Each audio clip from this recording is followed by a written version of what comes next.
Welcome to Buns, Burgers, and Big Ideas, the go-to podcast for aspiring and seasoned leaders in the quick service restaurant industry. Each week, we serve up actionable insights and proven strategies to help you lead smarter, build stronger teams, and elevate operations. Whether you're taking your first steps into leadership or refining your expertise, we're here to fuel your growth and spark big ideas. Let's dig in.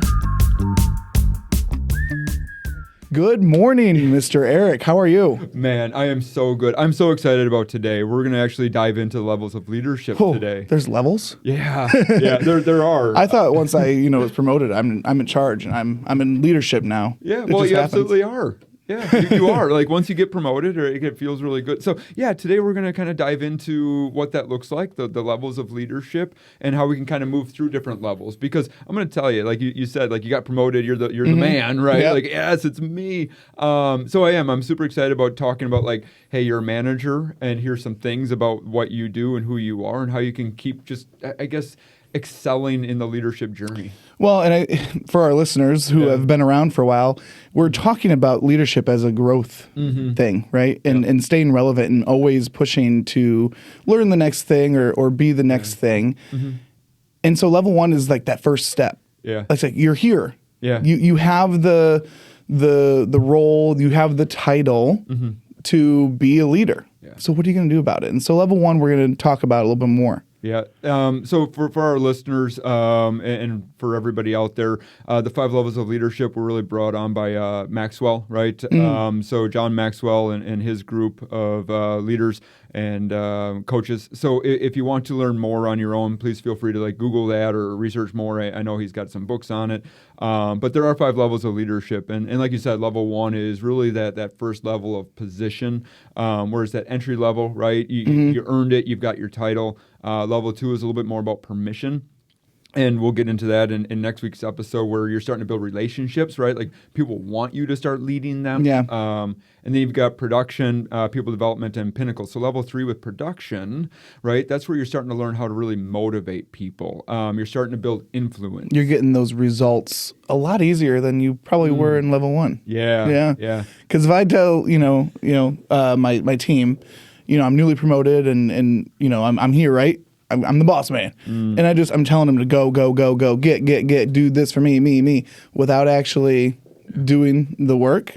Sure, I'll get the results, but man, oh man, once I get creeping into level 3, it's game over. Yeah, level 3 is a good spot to be, Yeah. and I'm excited to help ourselves and our listeners really get there and achieve that. And then there's people development, where now all of a sudden you're a leader who's helping leaders. Right. And I know that's where I'd like to be. Maybe I'll get there someday, because it is a journey and it's a constant growth mindset, like you said. And then finally, a pinnacle, where really you're growing yourself at every level while you're developing others. And I don't think too many people reach pinnacle, right? But it's a pretty coveted level. Yeah, we're going to do our darndest to try. So, yeah, let's dive into level 1. Yeah. So to me, level 1 is that it's almost like I have a right to lead you, right? I have the title. I get to tell you what to do. Yeah. That's what I feel like level 1 is. Plain and simple. Yeah, you've been promoted, right? Yeah. And that's the thing. Like all of a sudden, your leaders and your bosses, they're looking at you and saying, "Hey, this is a person who is really productive. This is a person who knows their stuff. This is a person who we feel could do more in a leadership role." So this one really is more of a you've earned it in some way, and you're being given it. Yeah. Right. But that's really about it when it comes to just that promotion. And I think sometimes we need to really look at that as the title is really just the beginning of your journey. Absolutely. And I'd like to hear how your feelings were when you were first promoted too. But when I was promoted, I was definitely that level 1 type leader. Like, hey, I've got the title and now you're going to listen to me. I know everything about everything and you're going to listen to me. And I had to, I don't know. I was stuck there for a long, long time, I think, just looking back on stuff. Well, and we've talked about your journey before and how it took you a while to kind of realize that something needed to change. And I think that was probably like, oh my gosh, I've been stuck in level 1 for a long time. Probably decades. Probably. So what a waste of time. Right? But you came out of it and you're working on these levels and you started your growth journey a couple years ago. So that's perfect. So The downside of level 1 is that you're only going to ever get I don't want to say bare minimum, but you're going to get less energy from your team. Yeah. And that can come in many different ways, but you said it perfectly. Level 1 is like almost like the rite of passage. Like you have to pass go to collect $200 or whatever it is. Like you have to be in level 1 before you can move forward. Yeah. The one thing I do want to share though is that like when I was promoted, it was here, you're promoted, you have the title. Go. Yeah. And it's like, go do what? Like, I just know how to put food in a bag, or I know how to run a shift, but I don't know how to lead. Yeah. And it was like, go do. And so you did the best you could, but if you don't have those tools or have those other leaders helping you point out the things that you could improve on, you might struggle. You might stay in level 1 a little bit longer. Yeah. And I mean, we were at Rock Valley College speaking, last week, and one of the questions is like, how do you identify good leaders? Like, how do you find a good leader to follow? And unfortunately, that's a really hard question because there's not a lot of great leaders out there. I mean, you read the research, and out of like 100 managers, right, like 10 of them will actually be leaders. So sometimes we expect our bosses and our leaders to really help us grow, right, and go through those journeys. But level 1 is really, in my opinion, your bosses, regardless of how good of a leader they are, they're giving you the opportunity. They're giving you the title and saying, yes, go figure it out. That's a good point. And I'm going to tell you, nobody's going to invest in you as much as you're going to invest in yourself. Their investment is giving you the role, the title. And unfortunately, a lot of our bosses, I think, look at it that way and say, hey, I've given you the title. Go figure it out. Which isn't necessarily a bad thing. But it doesn't have to be. It doesn't have to be. But once you know this stuff, right, that we're talking about, and you commit to your leadership journey, you can go to your boss and look at what I'm working on. Like, look at how I'm leading my team. Look at my leadership of this restaurant or whatever, right? Yeah. I'm kicking butt, right? And so now all of a sudden their leadership is curious. What is Riley doing over there? Like, he's got it going on. And then maybe more conversations around this stuff happens in whatever business organization you're in. Yeah, I would agree. Because level 1, you may look at it and be like, okay, well, there's 5 levels and we're starting at level 1. Like level 1, like you said, is not necessarily a bad thing. It's giving you the opportunity to really build your strengths, right? Work on your weaknesses. You have the opportunity to walk in as a new manager, as an aspiring leader, to really set the foundation of who you want to be. And I think that's an interesting thing because you're basically giving a clean slate. Like people are going to look at you and say, okay, cool, you're the boss now. Show me why. Oh, isn't that so scary though? Yeah. As a new boss, again, not maybe being not given those tools. Yeah. Because I mean, a lot of times, I was probably 17, 18 when I had my first leadership management position. Yeah. I'm 18. I don't know what I'm doing. We think we do, though. Sometimes I still don't. Yeah. When you were 18, though, I bet you felt like you did, right? Oh, yeah, for sure. Yeah. It felt pretty good. I was like, got my shirt and tie. I was like, this is fun. Yeah. And that's where I think just level 1 is really that building stage of if you can truly take the time to learn and grow in your leadership skills, like when you're first there, like think about that. Think about like your temperament. Think about knowing who you really are. And if you knew, and I hate the saying, but like if I knew then what I know now, right? Like think about where I could have been, right? Now You'd probably be getting close to level 5. Shoot. And I think this is where in level 1, you're going to try to find ways where you can be effective. And I think that's where we need to understand, too, that we can be a little bit more open with our team because you are trying to figure out how to be a leader. Like, you're going to make a lot of mistakes. And that's where I think maybe I wish I would have done better. I wish I would have been okay with making mistakes. I wish I would have been okay with telling people, hey, I didn't lead you right. Hey, I didn't say that right. Hey, I meant this. Because I'm going to tell you, I had some people that were pretty mad about, things that I maybe said or the way I was leading. Everybody's different. Everybody's got a different personality, different behaviors that come from, either how we were raised, previous experience, And so for some people, it might be a little bit harder to see those things. Yeah. And hopefully we're here to help you start just asking yourself those questions like, okay, I'm a leader. Am I taking this seriously? Am I looking for ways to be effective? Or am I just here like the rest of my team? That's a really solid point because if you're not necessarily open to that feedback, or if you have your blinders on and said, hey, I've got the, and that's really what level 1 is, right? Like, I've got the title, you have to listen to me. And I have to listen. Yeah, I have to work for you because I have to, because I've got a family and I've got people to feed and bills to pay. So I'm here because I have to be, where, you have the opportunity to really push that in a different direction. And I will tell you, just from what I've read about level 1 and from experience, like it is okay to be in level 1. Like I want people to know that. Like it's cool. Like level 1's fine.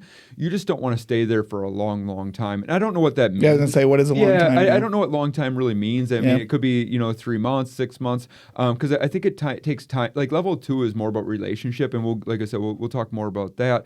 But it takes time to build relationships. So really, in my opinion, just think about what you're doing to build yourself. Like sometimes people say like it's lonely at the top, but it doesn't have to be. And you're going to make mistakes. You're going to lose good workers. You're going to undermine other people because I think you said it, like you want to kind of prove yourself. And in order to prove yourself, you might walk over others. And not in doing so intentionally. Yeah. And so now all of a sudden that person who just walked all over is like, screw this guy. Yeah. When really you're just trying to be better for the team. Yeah. Or point out things, and you're trying to. Your intentions are, I'm here to be helpful and to be more effective, and da da da da. But the wake that you leave behind you might be a little bit rocky. Yeah, and it's true, right? Because all of a sudden you're kind of in that prove it stage, right? Like I got promoted, now I need to prove my worth, almost either to your leadership or to yourself, or yes, I deserve this, I've earned this, and now you're going to do these things. And I think because of that, sometimes we don't allow others to shine, right? Like we don't allow the others to participate. We don't allow others to really take the credit that they might deserve. And from there, you're going to create a bit of a toxic work environment. So, I think we talked about it before, but like if people are coming and saying, okay, who's the shift manager today? And they're like, I'm not coming in right, Eric, working. Yeah, well, I was going to say me, but yeah, you, right? No, I always got hey, I'm working, I need you to come in. I'll be right there. That's what I got. And that's more of that level 2 stuff. And that's what you want. Like, if you don't have the willingness that you're getting from other people, that's where it's not about them. It's about you. I agree. And level 1 is a cool spot to be in. I actually watched a TikTok or something the other day, and it was about this big corporate company, and they hired somebody, like a C-level executive or a senior leadership, right? And their rule was you can come to meetings, but you can't speak for the first 30 days. Sure. Like at the meetings, because of what you're saying. They felt the need. I got hired. I got this fancy position, but I have to prove it to the table. Yeah. And it's like, no, just watch, observe, listen for the first 30 days. Don't feel like you have to share all this wisdom and knowledge. So it takes that kind of edge off. So honestly, the first 30 days, get feedback, start listening to your team. Maybe you already know your team very well, but what's the next step of knowing the business? Yeah. Well, I've heard it from so many different people throughout my career is well, when I become a manager, I'm not going to do this or that, and I'm going to do this, and my boss has never listened, and so now all of a sudden, like, I think it depends on their experiences too, and the spectrum of what they're trying to be, because you do want to build the relationships, but relationships mean different things to different people, and that's where level 2 stuff comes in. So you're right, in level 1. We have to be more observant. We have to ask more questions. We have to talk to our team more, right? Like we have to start growing those. Like you were promoted for a reason, so you obviously have some strengths. Yes. Maybe talk to your boss about why, right? What are those strengths that you saw in me that led me to promotion? What are some things that you want me to work on? And how do you continue those conversations throughout? Because I'm going to tell you, we're bad at having like one-on-one I was just going to say one-on-ones. We are super terrible at and that. Honestly, not just in the corporate world, but like in the entry-level positions. When Gosh, they need I've it the never, most. Yes. I've never in my, even throughout my college career and just my career in general, the one-on-ones are super important, and we're starting to place that importance. Yep. But when I was in the restaurants, I never had a one-on-one or a development day with my, leader, my manager. Yeah. So I think that's just something really cool that we're doing here. Yeah, and we're not great at it yet, but we will be. And, we have to keep trying. But I think I think we get get the title and then we just leave the person. Like, it's not like, I'm going to tell you, for the people out there who did get a title, you're promoting, you're feeling a little bit lost. Like, it wasn't intentional that we did that to you, right? Like, that's not, and I'll guarantee you, any boss that, whoever you work for or with or whatever, like, I guarantee you that's not what they wanted, right? They wanted you in the position. They saw they that trust stuff you. in you. They want you to succeed, so they promoted you. What I would recommend is if you are feeling a little bit lost, a little behind, or you're just not sure what to do, like, reach out to your boss and start asking for that time. Start really demanding that time, right? And I get it. Everyone's going to say how busy they are. You're going to make excuses for your boss even. Like, I hear it all the time. Like, Eric, I know you're busy, right? But, like, I'm not that busy where I can't take the time, and I want to take the time. Well, and to your point, it doesn't have to be a whole lot of time. I mean, obviously, the more time, the better. But half hour. It's true. You can get a lot done and learn a lot about yourself with a one-on-one that's a half hour.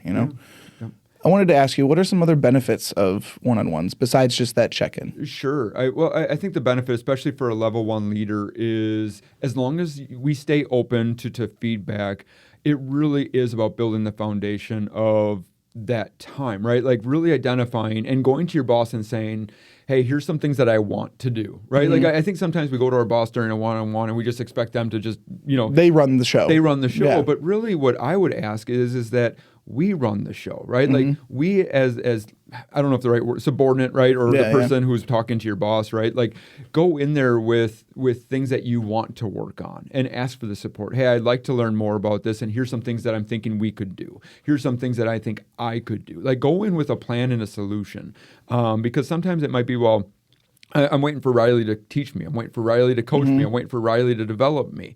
Well, we just said it. Like, your boss may not be the best leader, or they might not know how, right, to improve. But I think for those one-on-ones, it's really important to understand what your boss's expectations are, right? Like, what goals are they trying to achieve? I know when I talk to, corporate people or like my boss, I'll say, hey, what would you like to see from us and the team? Like, what would you be able to hang your hat on and say, yes, we did this? And sometimes they may not have a black and white answer, right? But if they're saying, hey, we want to be fast, cool, what does fast look like to you, right? Well, I want to do this. Okay, tell me more about that. Like, I think you can go to your boss too and ask those, oh man, I was thinking about like the kids. And when they were younger, it was always, well, why, right? Yep. Like, why? And sometimes you get sick of that why. But I'm going to tell you, it's the kids being curious. And I think as a level 1 manager, aspiring leader, like, you want to keep asking your boss why, almost to the point of it being annoying, right? Like, without it being annoying, right? Or why, overdone. Eric? Yeah, right? So, like, well, because, Riley, because. And sometimes you get to that point, well, just because. All right, cool. Take that and run with it. Like, because that's what that's telling me is they might not know how to necessarily tell you those expectations, but in a roundabout way, hey, we want to be profitable. We want to be fast. We want to have great customer scores, right? We want to treat our people with respect. I mean, it's really the foundation of that anyways. It's just a matter of what's going to help you look successful. So I guess back to your question, like, what do we want from one-on-ones? We want to be able to take the time to level set and kind of build that next, what does success look like? It's constantly defining and constantly communicating with your boss or leader about what the expectations are. And those can change. Gosh, they change, right? Yeah. 1 month it's here's the expectation. The next month it's this is the expectation. So if you don't follow up or stay on a consistent one-on-one schedule, you might miss something. It's true. And then all of a sudden your boss is like, hey, what's up? Why aren't you doing this? And you're like, oh, I didn't know that was a thing. Yeah. Because you missed the one-on-ones. Yeah. And I hate surprises like that. Yeah. I mean, and we've all been through there. How come this is wrong? Well, shoot, you told me to work on this. I didn't know that you were going to ask about the broken tile, right? Like, and I think that's a good spot to level set. Like, what's important to you? What do you want?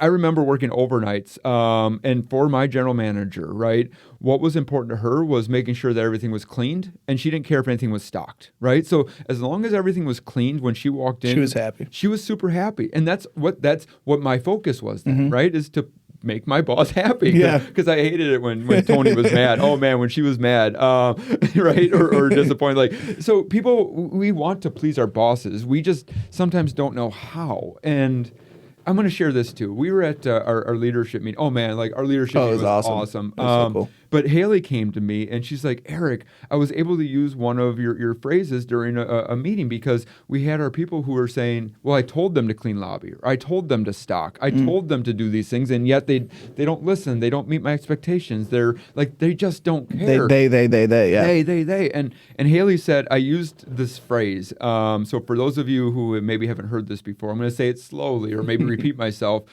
I have a pen that writes underwater. Like, think about how cool that is. I have a pen that writes underwater. And if you're thinking to yourself, man, how do you get paper underwater where you can actually write underwater? And all I'm thinking is I have a pen where I literally am writing the word. I'm literally just writing the word underwater on a piece of paper. So think about that from a level 1 leader, right? Like you may set expectations, but if you don't clearly define exactly what you're looking for, I think that's where the chaos starts. Yeah. If you do not clearly define with your team what you're looking for, then they're never going to meet your expectations. Because when I say go clean lobby, it's much different than when you say go clean lobby. The expectations are just different. They are. The crazy part to me about that example, your phrase, right, is that it happens all the time. And it's okay if you say those types of things in level 1. Because that's what level 1 is. It's learning that's a thing. That phrase can be confusing. So how do you, again, clearly set those expectations with your team when you're talking about those things? Like, is it taking that, and you do that through one-on-ones. If you don't have those one-on-ones and set those clear expectations, they're going to think you have a pen that writes underwater. Underwater. Yeah, however you thought of it. You know? Not that, I like that example. Because the same thing can mean different things to different people. Just our team doesn't always understand our expectations. But yeah, I'm excited for our next episode. I'm excited to dive into level 2 because this is where things start to really get real for us. This is where we can start building relationships, start to get results through people rather than, kind of just demanding results. So yeah, Riley, more to come, more to follow. Level 1 in a nutshell. It's entry level. It's okay to learn. It's okay to grow. It's okay to keep asking, right, for feedback. I think the more open we are to feedback in level 1, the sooner we can get out of it. It's the best stage to learn. Absolutely. It's the best stage. I mean, we're always learning, but it's kind of that aha moment with leadership. I feel like it happens in level 1. Yep. Because next week when we talk about level 2, your mind's gonna melt. It's awesome stuff. This is some of my favorite stuff. Yeah. So thank you for taking the time, everybody. Yes. We appreciate you listening. We appreciate you and look forward to having you join us at the next level 2 conversation. We're just gonna keep moving up. So thanks, guys. Yeah, Buns Burgers, big ideas. Thanks for joining us on Buns, Burgers, and Big Ideas. We hope today's episode inspired fresh ideas for your leadership journey. Be sure to subscribe so you never miss an episode, and keep learning with us as we continue to explore leadership in the QSR world. Until next time, take care and lead well.